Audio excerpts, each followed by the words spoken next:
Guerra Espiritual 19, Como os Demônios Trabalham. Entrevista com a doutora Sherry. Parte 3 de 3. Mensagem do dia 22 de novembro de 2016. Isso não vai acabar bem. Todas as coisas estão em suas mãos. Não fique frustrado se a resposta for não. Obviamente não ia ser bom para mim por algum motivo, mas ele me deu várias coisas que eu queria. Isso foi terrível. Terrível. Eu olho para trás, vejo como andei. Oh, sim, eu orei, eu queria, mas eu fui tão tola. Agora eu só oro. Qual é a sua vontade para mim? Porque o teu é melhor, eu irei ouvi-lo. Eu não tenho nenhuma sabedoria, eu não tenho nenhum conhecimento. Agora eu sigo a sua escolha, o que quer que seja. Certo, ok. Essa é a forma mais segura. É seguro e bom para mim agora. Eu preciso de menos bagunça possível. Ele está permitindo muitas pequenas confusões de qualquer maneira. Eu não preciso adicioná-las como ofertas. Mas eu acho que muito disso você está me fazendo perceber que... Eu acho que muito disso é, sabe, sobre ensinar-nos sobre como lidar com as sementes.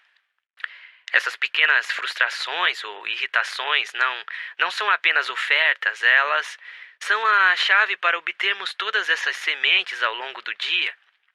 E ele está nos dizendo como gerenciar esses momentos e como gerenciar os momentos da semente para que não deixemos mais nossos corpos ficarem envenenados, incluindo essas coisas de que não tínhamos consciência ou não achamos que eram mais importantes.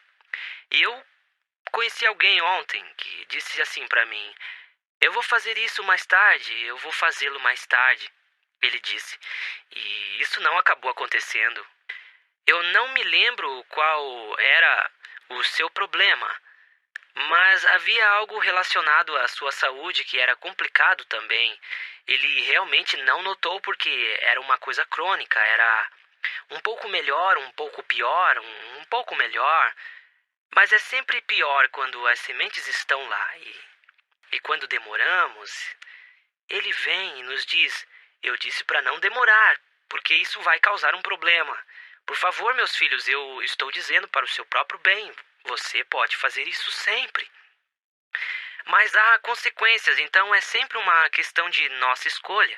Mas eu tenho visto a perceber que quando estou a me livrar das coisas, eu não tenho feito isso em primeiro lugar. Então eu acho que o que estou dizendo aqui é que sejamos pacientes. Você sabe, para com aquelas pessoas que não tenham sido iniciadas nisto.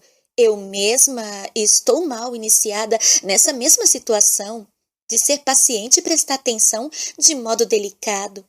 Esta é uma razão porque o Senhor não nos quer na mídia, porque ela está constantemente roubando a nossa sensibilidade. Então, nós evitamos a comunicação, porque ela está muito bruta, muito intensa, ela está em constante movimento, muito rápida e treina nossa mente para encobrir um monte de coisas. Mas quando você está calma e quieta e sem TV, sem música, sem nada acontecendo, você realmente começa a desacelerar. Sua mente fica mais lenta e então você pode sintonizar as extensões de ondas mais finas, que é onde a voz do Senhor está. O reino espiritual, você sabe, o reino espiritual, que é composta de demônios e anjos, sabe? É aí que o nosso discernimento acessa. Eu acho que tive umas 10 maldições ontem, e eu não estou exagerando. Eles me amaldiçoaram umas 10 vezes no dia. Então o Senhor e eu começamos a passar algum tempo juntos. Ele removeu as minhas maldições, mas eles me deixaram com um monte de cortes cruzados. Bem, isto é outra coisa que eu queria falar e lhe perguntar. Eu fiquei com a impressão de que as maldições não podem pousar a menos que haja uma porta aberta. Bem, elas pairam e então... A minha impressão disso é que, por vezes, na Terra, alguns podem aterrar, mas não se ativarem. Eles não se ativam, é como se eles precisassem de um interruptor primário. Eu não tenho certeza se eles precisam ou esperam por isso. Ó, eu acho que é isso, porque o Espírito Santo está me confirmando agora. Eles esperam uma abertura em nós que os atraia ao que eles fazem. Se você não perceber que foi amaldiçoado, você só responderá nesse dia a algo que te fez ficar chateado. Mas isso só te fará avançar rapidamente para uma virada completa de desolação, desespero e laço. Mas eles irão levá-lo através de uma série de emoções, de modo que você apenas pense: bem, eu estou chateado com isso e realmente para mim chega por hoje. Você não pensa que eu fui amaldiçoado e tenho que ir verificar isso. Então eles pensam que estão mais seguros quando você não se livra deles. Se temos, digamos, uma maldição de enfermidade, eles esperam até que você se machuque. Quando você bate o dedo do pé ou algo assim, dizemos que é uma maldição da desolação, do desespero, da tristeza e do desgosto. Eles começam com um pouco de tristeza, então você tem algumas notícias. Então eles rapidamente seguem com isso e te levam até que de repente você realmente não percebe durante o dia que você já está esmagado. Você fica com o coração partido, você não pode sequer se mover, você nem se importa que está muito ruim. Parece que foi por causa disso, mas eles são muito astutos e eles nos conhecem bem e sabem que tipos de coisas nos machucam. Nós sentimos magoados em nossos corações e eles esperam por esses momentos. Assim, podem ser 2 ou 3 dias, mas quando isso acontece, é pouco provável que você reconheça que é uma maldição. Você estará mais propenso a pensar: oh, bem, talvez seja um demônio da tristeza, ou tanto faz. Mas você não faz a coisa toda, você não quebra a maldição e não se livra do demônio que está ligado à maldição. Então eles simplesmente começam de novo, mais tarde. É como uma espécie de tática de guerra. E é essa a impressão que fica confirmada. Bem, sim, isso é parcialmente o que eu pensava. Quero lhe pedir bem rápido. Bem, os outros não podem descer. Você está certa, outros não podem descer em tudo. Eles esperam por nós para fazer um erro que abra essa possibilidade. E outros, muitos deles, eles querem desembarcar, mas temos feito algumas coisas e eles não querem ser encontrados. Então eles esperam pacientemente, porque há sempre um momento qualquer de sentimentos associados com a maioria das situações que podem subir à tona, e então eles surgem com mais liberdade, sem você perceber que é uma maldição. E talvez não apenas um demônio. Se você se livrar de um demônio, a maldição ainda estará lá. Então, os demônios vêm com maldições. Cada demônio tem uma maldição. Cada maldição tem um demônio. Cada porta tem um demônio. Cada bloco de energia ou de barreira tem um demônio conectado a ele. Então, a maldição tem de ser quebrada e removida. E literalmente ouço o Senhor dizer: e eu quebrarei isso. Então ele usa a palavra de quebra. E às vezes eu ouço uma quebra de cadeia, um tinido, e depois eu ouço: e eu levarei esse demônio conectado. E às vezes o demônio é especificado, então eu recebo uma impressão específica do tipo de demônio. É o demônio da desolação ou o demônio da enfermidade. Mas às vezes eu não recebo e fico sabendo sobre o demônio responsável por essa coisa toda que o mantém vindo. Muito parecido com uma fortaleza e um demônio com uma aparência de homem forte. Essas coisas têm um demônio fixo também. Então, vamos lá, vamos nessa. Uau, mas o senhor cuida disso, sim. Onde você disse que estava praticando medicina? Porque eu tenho que falar com meu médico amanhã. Nova York. Sim, mas onde foi? Foi algum tipo de instituto? Eu estava em um consultório particular, mas antes disso eu estive no Monte Sinai e depois no Memorial Sloan Kettering. Sloan Kettering é o que eu imaginei, sim. Olha, vou dizer a um outro médico que Ezequiel estava vendo, porque você tinha mencionado que a hiperinsulinemia pode ser a razão pelo qual ele começa a surtar. Você sabe, ele fica com raiva. Eles enviam demônios da hiperinsulinemia. ou seja, muita insulina, de modo que quando você banir o demônio do baixo nível de açúcar no sangue, nada realmente acontece. Por quê? O problema é que nesse momento ele está fazendo muita insulina. Em termos de como ativo ou perceptível seria para um médico, a minha suposição é essa. Isso é o que acontece comigo em outros casos. Todas as vezes que vou fazer testes, e isto foi antes do senhor ter vindo a mim, o problema desaparece completamente. Quando logo antes do teste, não encontra-se nenhum problema. Tudo volta ao normal. Aí eu saio e, dentro de um dia, tudo recomeça. Isso apenas esconde eles. Então é um pouco frustrante antes de entender que tudo o que aprendi na escola de medicina estava realmente errado. Havia todo um reino de como este corpo, mente, alma, espírito e coração trabalham, onde nós só perdemos o barco completamente. Quando sequer abordamos 2 ou 3 segundos dessa situação. E assim nós não entendemos. Bem, de modo que pode ser o caso quando dizemos que, você sabe, quando o paciente está doente e os médicos não estão lá. Você sabe, você leva seu carro para o mecânico e não há nenhum problema. Aí você sai e o problema surge novamente. Então é realmente um demônio causando problemas e te jogando para baixo. Mas é eles que ficam para baixo quando estamos com o mecânico.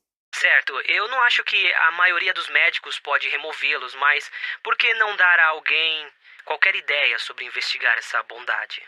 Você sabe que uma Bíblia cristã pode estar em qualquer lugar e nós não precisamos ser notados. Agora, falando dos demônios, sim, eles se escondem. Isso é muito chato. Todas as vezes que você vai ao médico, você se sente bem 5 minutos antes de ele entrar pela porta. Você está absolutamente certa.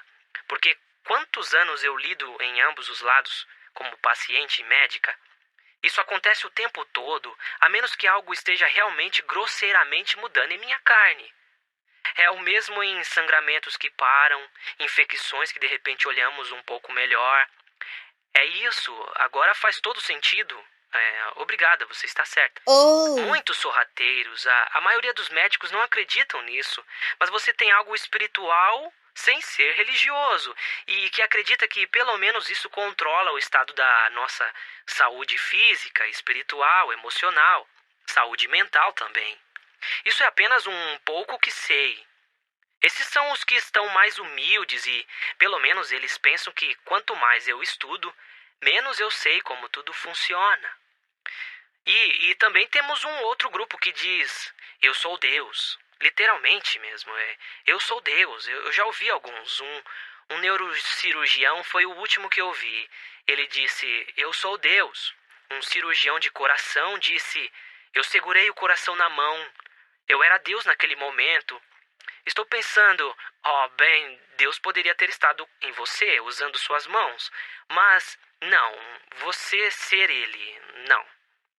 Estou aprendendo que eles estão realmente muito distantes, mas é o que é. Se eles não têm olhos para ver e ouvidos para ouvir, eles só passarão. Mas nunca se sabe. Bem, eu acho que a faculdade de medicina está praticamente no ostracismo. Pelo que eu entendo, eu nunca fui para a faculdade de medicina. Pelo que eu entendo, se você tiver qualquer curvas de diagnósticos sobrenaturais, você está zombando e não obterá sua licença, você sabe. O que é interessante, eu era conhecida na época por ser capaz de chegar a um diagnóstico mais obscuro. Estranho, eu tinha uma mente para o estranho. Gostaria de olhar para algo e dizer, você sabe, eu vi essa imagem há 10 anos. Acho que isso é doença. E as pessoas se diziam, como ela sabe disso? Eu não tenho ideia, mas tenho certeza de que era o Senhor, porque eu não sou tão inteligente. Ele me deu alguns presentes na medicina, eu costumava ficar rindo como estagiária. Eu andava pela unidade de cuidados intensivos e segurava nas mãos dos pacientes que estavam em coma e eu queria falar com eles, você sabe, me apresentar. E eles vinham como, ela é apenas legal, um presente. Mas os médicos, eles diziam, você não pode. Eles não podem sequer ouvir você. E eu disse, bem, eu tive uma cirurgia no cérebro há alguns anos, mas ouvia tudo. Eu estava doente demais para me mover, mas me lembro que eles falavam sobre namorados. Mas de mim, quero dizer, eles falavam o tempo todo. Eu estava acordada, eu estava alerta, eu somente não conseguia falar. Então, você nunca sabe o que poderá ouvir de alguém. E eu só queria que eles soubessem que nem todo toque era uma agulha e que eu sabia que eles não tinham curativos em sua carne e que havia uma pessoa com eles. E eu acho que Jesus começou a trabalhar em mim, mesmo assim, mesmo que eu tivesse rido muito, mas ainda fazendo isso, ele tinha algo reservado para mim depois. Ele é incrível. Isso conclui a nossa entrevista com a doutora Sherry Steinhoff, de Nova York. Senhor, nos ajude a compreender que o Senhor nos deu estas coisas para usar e que nós podemos fazer isso. Nos ajude a realmente absorver essa sabedoria que deu a Sherry, para que ela compartilhasse conosco a fim de usarmos e praticarmos todos os dias. E para que saibam, moradores do coração, demora um tempo para nós ligarmos e realmente começarmos a sentir o Espírito Santo falando em nossos corações e nos chamando a atenção para as coisas que estão no nosso coração. É por isso que vale a pena o esforço. Se tivesse sido ensinado isso no meu cristianismo primitivo, teria sido incrível, realmente incrível, porque eu não tinha ideia do porquê eu estava me sabotando todos os dias, apenas pelos meus pensamentos. Você sabe, as pessoas falam sobre o que se pensam e o poder das palavras, mas compreender a dinâmica por trás disso é como ele permite o inimigo. Isso é muita informação. E isso significa que nós temos muito trabalho. Então, peço-lhe, Senhor, por favor, nos ajude a assimilar isso para começarmos a praticar. Amém.